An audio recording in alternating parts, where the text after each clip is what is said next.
చేయడానికి కంటెంట్ ఏం లేదు ఇక.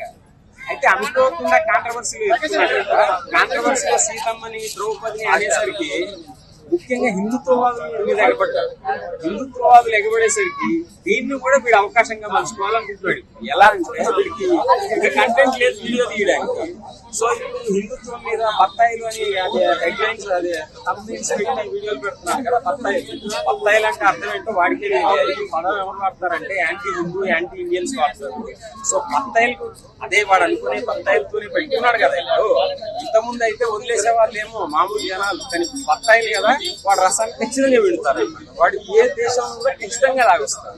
ఒకవేళ ఆంధ్రప్రదేశ్ తెలుగు రాష్ట్రాల్లో కంప్లైంట్స్ పోలీసులు చాలా సీరియస్ గా తీసుకోకపోయినా ఉత్తరప్రదేశ్ లో రిజిస్టర్ అవుతాయి. యోగి ఆదిత్య ఖచ్చితంగా వాడిని మెడబట్టుకొని కాలర్ పట్టుకొని 100% ఇండియాకు లాక్కొస్తారు.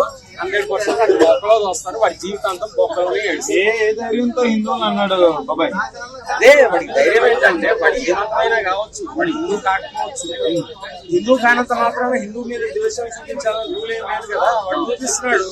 వాడి కర్మకి వాడే బాధ్యుడు. వాడికి మూడింది ఇంకా వాడిని ఎవరు కాపాడలేడు 100%. ఎక్కడో శివాజీ గారి దగ్గర మొదలైన టాపిక్ ఇప్పుడు దగ్గర హిందూ మొదలైన టాపిక్ ఇప్పుడు యూజ్ చేసుకోవాలనుకున్నాడు. చెప్తున్నాను కదా, వాడి దేశాలన్నీ తిరిగేశాడు. వాడికి తీయడానికి వీడియో కంటెంట్ ఏం లేదు.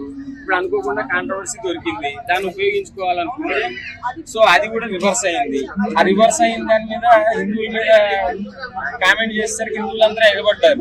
సో హిందువులు ఎగబడితే దాన్ని కూడా అవకాశంగా మలుచుకోవాలనుకుంటున్నాడు వాడు. ఆ అవకాశం కాదు, ఇప్పుడు వాడి బొక్కలోకి వెళ్ళే రోజులు దగ్గరలో ఉన్నాయి. ఇన్ని రోజులు అయింది కదా, ఇంకా ఎందుకు యాక్షన్ తీసుకుంటారు పోలీసులు గట్టిగా? యాక్షన్ అంటే తీసుకోరు. ఇక్కడ అన్ని సెక్యులర్ ప్రభుత్వాలు కదా, ఆంధ్రప్రదేశ్ తెలంగాణ ఇవన్నీ సెక్యులర్ ప్రభుత్వాలు కదా. వేరే మతాలకి ఏమైనా అయితే పట్టించుకుంటారు, హిందువులకి ఏమైనా అయితే అసలు ఎవరు లేట్ స్పందిస్తారంట. అందుకని లేట్ గా కాదు అసలు స్పందించరు. అందుకని ఇక్కడ కాకపోతే యూపీ అన్నప్పుడు కొంచెం బాగుంది. యోగి ఆదిత్యనాథ్ ఖచ్చితంగా వాడిని తీసుకొస్తాడు, అందులో డౌట్ ఏమి. ఈ చిలికి గాని వాళ్ళగా కావడానికి కారణం అనసూయ గారు. ఆమెకి ఏం చెప్తారు? మీరు ఏమంటారు? అలాంటి వాళ్ళ గురించి మాట్లాడటం కూడా అనవసరం, వేస్ట్ గా యూజ్లెస్ అన్నమాట. అలాంటి వాళ్ళ గురించి మాట్లాడితే నా వాల్యూ నా ఇష్టం, నా డ్రెస్ నా ఇష్టం. పిచ్చోళ్ళు తగ్గరు, సైకోలు పిచ్చోళ్ళు వాళ్ళు తీసుకెళ్లి పిచ్చి హాస్పిటల్ లోనో లేకపోతే సైకియాట్రిస్ట్ దగ్గర పడేయాలి అంతే.